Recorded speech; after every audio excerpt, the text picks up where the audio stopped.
Hi, everybody. This is Venkat from Simply Coach, and you're listening to the Growth Dialogues podcast, the show that brings together experts in coaching, therapy, and consulting from around the world.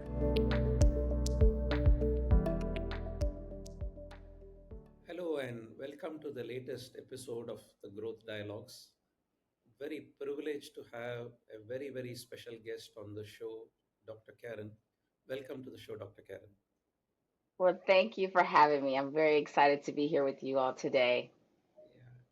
So, a bit of background. When we started Simply Coach, we had a platform, we had an idea, and we were reaching out to coaches worldwide. And Dr. Karen was one of the earliest believers in us, halfway around the world. Here were a couple of us just talking about it. She believed in the promise.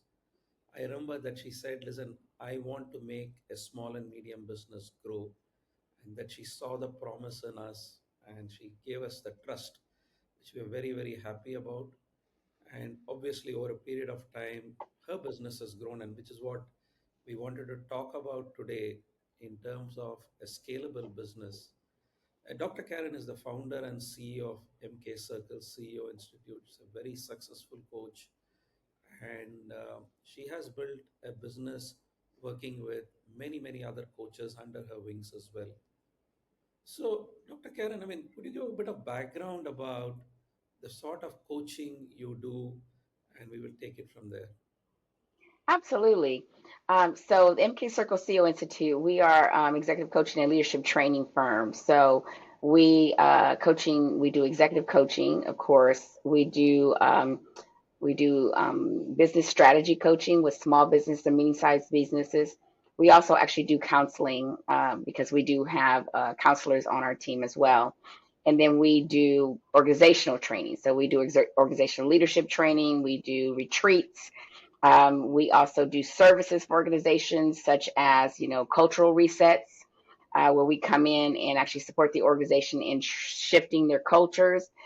We also do organizational reviews where we actually look at each different department. Sometimes we'll go in and do a review of accounting or finance or IT or HR, and then give them feedback based off of those reviews on where they're missing SOPs or where they're missing structure, or if there's a cultural shift that needs to happen for the organization. And then lastly, we also support SOPs. Like we do a whole HR component where we actually provide outplacement services such as private EAP. We also, and we could talk a little later, but I created my own assessment through my research. And we actually offer that assessment to organizations to be able to help them and build a good culture around communication and around interaction with their team. So we have several HR services as well. So we're a good whole organizational system here where we really can support an organization from the top to the bottom or from the bottom to the top. Amazing. So, one is the breadth of services that you offer, and obviously the number of people who you collaborate with to make these all happen with your clients. So, one of the questions which many of our coaches ask is, you always start by yourself. There was one day Dr. Karen thought of this idea. You started by yourself. How did the scaling process happen? To give us some idea of your thought process there. Absolutely. So I have a doctorate in business administration and I have a doctorate in psychology. So my title is organizational psychologist and business strategist. And so from that research of my educational dissertations, I created really the MK Circle model. It was more of a mentor model at the time because, again, the coaching terminology was not really something that was in play. And so I really created the model early on in my research. And also with that, I, created my assessment, which is a part of that research and that programming. And so I started there. I had the curriculum, I had all the information. I shifted it to more of a coaching style or coaching model. And I knew it would just be me when I started. And so we actually kind of created a marketing strategy. We created the business model strategy and then engagement strategy. And so we were very clear about of course, it would start with me. And I had to be the face and I had to talk about my research and all of those things. And so we did a lot of pilot testing early on. So I really believe when you're talking about scaling a business, it's important to test, especially when you're not clear about your curriculum or you're not clear about your programming, right? And so the pilot testing allow you to be able to identify what works and what doesn't work. And so we did quite a bit. We actually spent from 2016 to 2019 was all pilot testing. Now, the great part within that pilot testing, which kind of talks about funding models, when you think about your business model and your funding model, I think a lot of coaches probably go straight to, oh, I want to charge the top dollar for my coaching. But if they don't know who you are, charging top dollar for your coaching may not fare as well as you would think it would. So what we did is we did a scale model where we set a sliding scale model. So we were in, for example, at the very beginning, it was only $50 to be a part of our pilots. And individuals would pay on a recurring basis $50. They had to commit to 12 months of our pilot testing. And, we got amazing results. They got amazing results. And so we had data and we did that and we kept scaling that number. So we started at $50, then it went to $70. So it scaled up. And the great part is that once we scaled it up, we also, part of our funding model, we looked for a funding model where we had actually some VC that I knew and relationships that I knew that they actually help us create like an endowment setup. So it was an investment. So we put money into this investment and the results of those investments kept coming and fruitful. And so that allowed us to be able to give discounts to our clients. So we actually created a grant model to discount the funding once it got to the regular price. And so that is one of those scalings, looking at how you're going to enter into the market. And so started with me. And so we actually went public in 2020. And from 2020, um, you scale to the point where you go, this is bigger than me, right? So we had put that mark of how many clients can I actually take? Like how many can one person actually do, plus speaking engagements, plus group trainings, plus, going out and doing team trainings, like how much is my capacity? And so you have to identify what is the capacity for each one of your coaches. I knew my capacity would be very different than a coach I would hire. And so once we kind of figured out what the capacity number was, we just got to that point where my capacity was reached. And then you do a different shift where you go, okay, now that I have all these clients, I have to shift those clients now to my coaches. And so understanding what that model looks like, how do you shift that transition from a coach to who knows you and only you to the next coach? And so that's really how the scaling model happened. It was very much planned. It was very much a part of our setup of looking at our scaling model, looking at our engagement model, looking at our funding model, and those collectively, and of course our marketing model as well. And those collectively is what made it easy for us to scale because we did have a plan. Master class. That was a master class in terms of what some of our And that was people. a snippet. Yeah, I'm sure it can be a full lecture by itself. It could be. As you started getting these other people in, hiring, etc., what were some of the lessons you learned?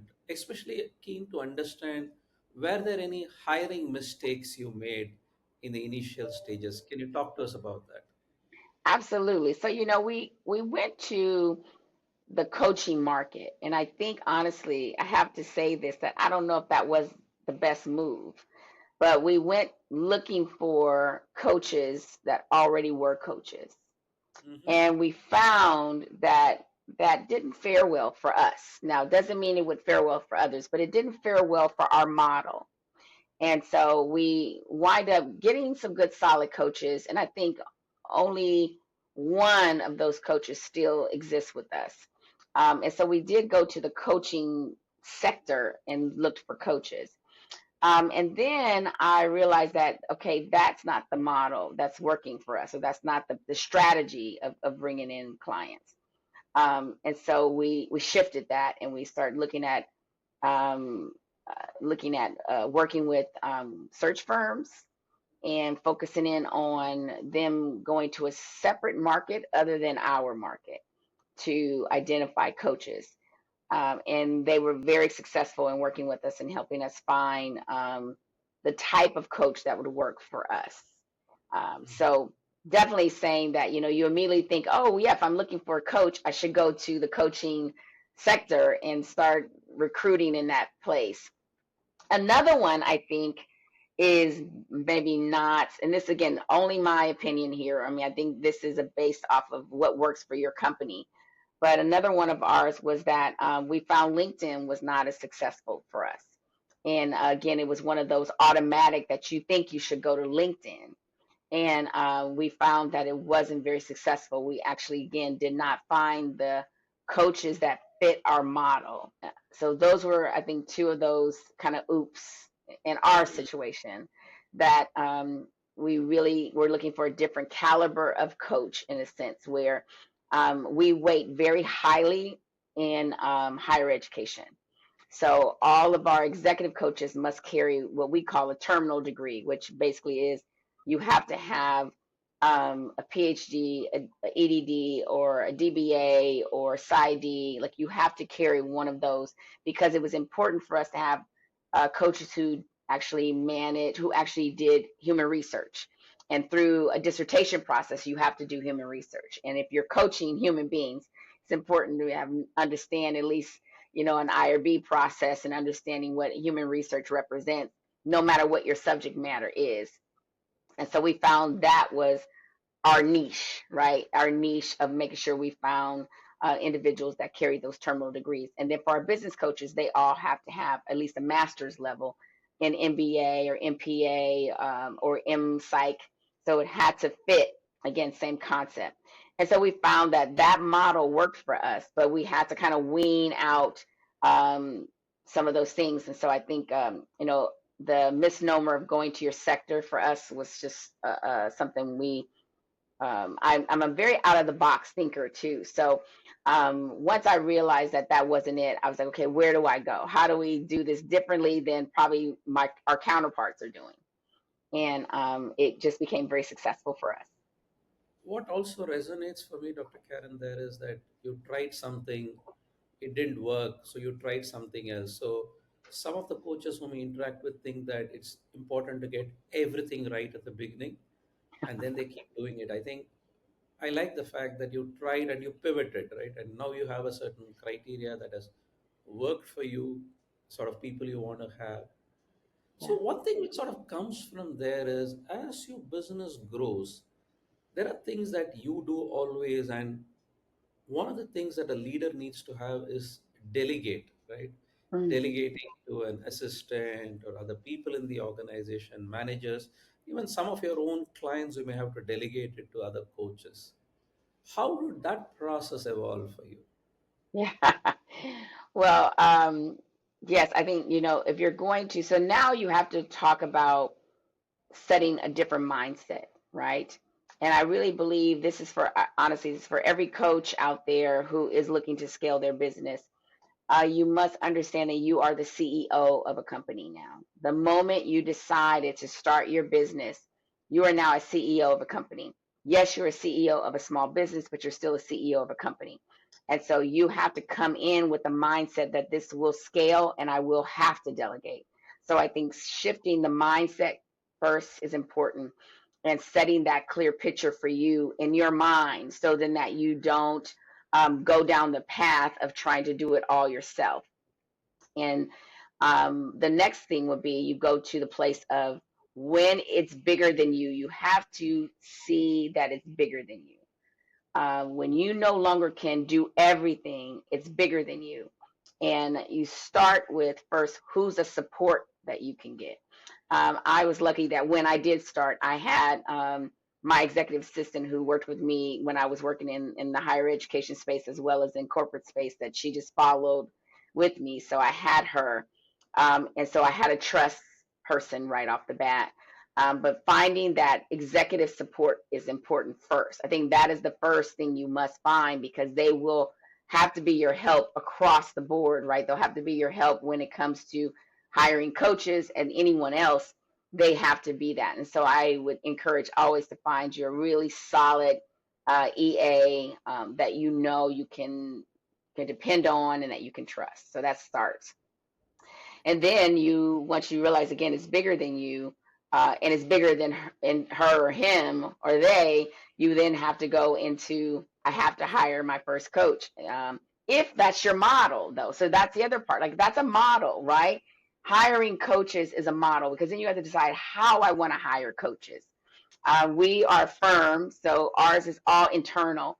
Some decide that they want to hire independent contractors that are outside, that they're not teaching necessarily their curriculum, but they are just coaches that, that you get paid for them to coach, and not necessarily is it a curriculum as much as it's a hierarchy setup, right?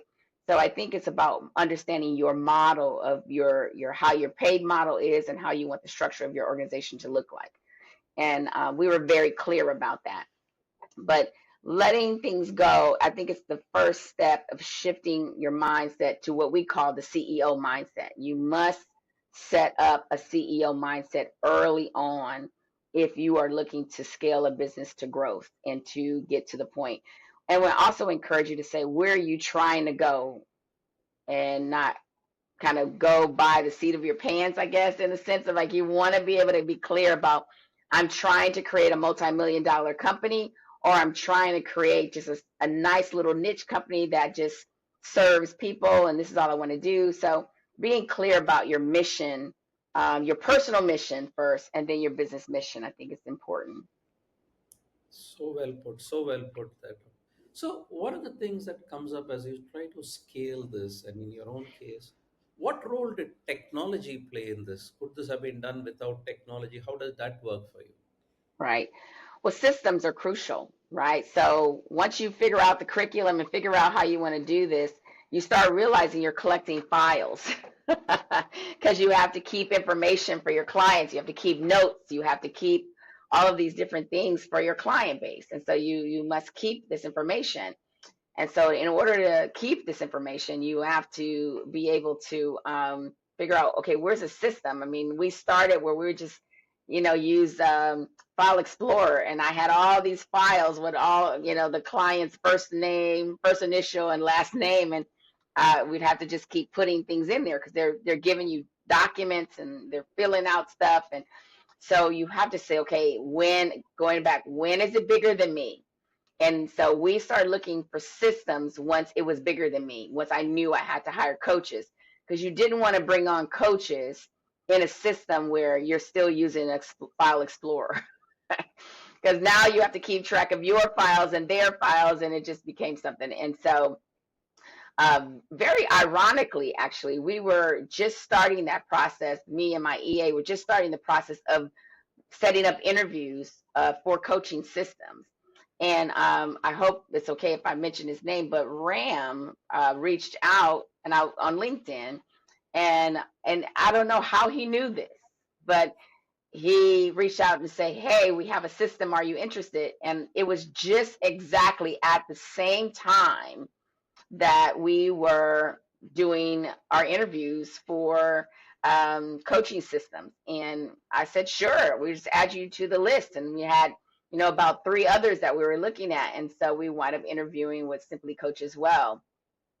But we had to know that once it was bigger and you say, I'm about to start hiring coaches, getting the system is important. Now that I know that I have a Simply Coach, I would say immediately I would have used the system if I knew it was something as affordable as it was, and definitely would help me probably move through the process of hiring faster. Because I would not hire anybody until I got all my files into the system and that I understood the system and the capability of it before I moved forward with hiring. So for a tidbit to any new coaches, get a system. My preference is Simply Coach because it definitely worked for us, and it's still working for us today. Just to conclude, Dr. Karen, as you look at the future, How do you see further growth? Are you going to do more services, or are you going to do more of the same and sort of vertically scale it? How are you thinking about that? I think expansion is really important of how you expand, right? And so we're not going to stop doing something that works. If you have your coaching system and your program and it works, don't stop that. I mean, because that is money that's recurring and it's there. So you don't want to create something or remove something that's working for you. So we won't stop our coaching process. We think we know it's very strong, and we know that we produce results. That's the other thing. Do not stop anything that's producing results. And I'm talking data, right? As far as success data. So keep track of all the things that are happening for your clients so then that you can utilize that information. So we'll continue to keep that, and we'll continue to grow that client base. We are actually in the process right now of that growth. So we are hiring three new executive coaches. We're actually, and it's quite amazing that we put this ad out working with a firm, and we got over 200 applications for our executive coaching position. And then we're also hiring two business strategy coaches, and we got over I think we had 75 applications. So it's amazing. So that part is going to stay in place. We'll keep updating our curriculum though, to really include now some AI, include some other ways to be able to produce that information or even present that information. But we will definitely keep the core of the program in place because that's where the results are coming from. And then regarding kind of moving out the services, we're just finding that, speaking engagements are becoming much more popular for me and people want to hear me speak. I don't know why, You know why? but I do find myself now, getting much more inquiries on speaking engagements. So that will continue to grow and expand. And then where we really see a huge increase is around cultural resets and team building training and leadership training for teams, and just setting up a full platform where we're stepping in as a professional development division or professional development entity for a company. So instead of them hiring someone, we are becoming that department per se for organizations that they can provide these services at, in their case, much lower cost than to actually hire a full team of professional development individuals. So we are definitely seeing ourselves being that extension to organizations more so. And that's all over. I mean, the great part is that we work with clients all over the world. We are no respecter of country. So we have clients in Australia, we have clients in Canada, and of course, the clients in the US. But we are looking to expand in that space where we could really serve as a support to organizations who are looking for a good culture. Amazing and a very, very inspiring story, Dr. Karen. I want to end on that very high note that you said. And thank you very much for spending the time with us. And a million thanks for being a believer in Simply Coach from the beginning. Much appreciated. Absolutely. Absolutely. Thank you. Thank you all. It's been a pleasure working with this Simply Coach team, and I highly recommend Simply Coach. Thank you. Thank you for listening to this episode of Growth Dialogues. Don't forget to subscribe to us wherever you enjoy your podcast.